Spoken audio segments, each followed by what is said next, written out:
পুরুষ মহিলা সবাইকে সালাম জানাচ্ছি। আসসালামু আলাইকুম। আপনাদের সবাইকে ছাত্র জনতার বিপ্লবে সিক্ত নতুন বাংলাদেশে স্বাগত জানাচ্ছি। গভীর শ্রদ্ধা জানাচ্ছি জুলাই আগস্ট মাসে ফ্যাসিবাদের বিরুদ্ধে ছাত্র জনতার অভ্যুত্থানে নিহত সকলের প্রতি। তাদের আত্মার মাগফিরাত কামনা করছি। তাদের আত্মত্যাগের বিনিময়ে নতুন বাংলাদেশ গড়ার শপথ নিয়ে আমি আপনাদের কাছে কিছু কথা বলতে চাই। শরণার্থীকালের ভয়াবহ বন্যায় যারা মৃত্যুবরণ করেছেন, যারা অসুস্থ হয়ে পড়েছেন বা যারা সর্বস্ব হারিয়েছেন, যারা দুঃসহ জীবনযাপন করছেন, তাদের স্মরণে রেখে আজকের কথাগুলো বলছি।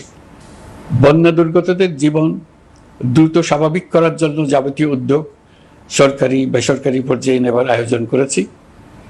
ভবিষ্যতে সকল ধরনের বন্যা প্রতিরোধে আমাদের আভ্যন্তরীণ এবং প্রতিবেশীদের সঙ্গে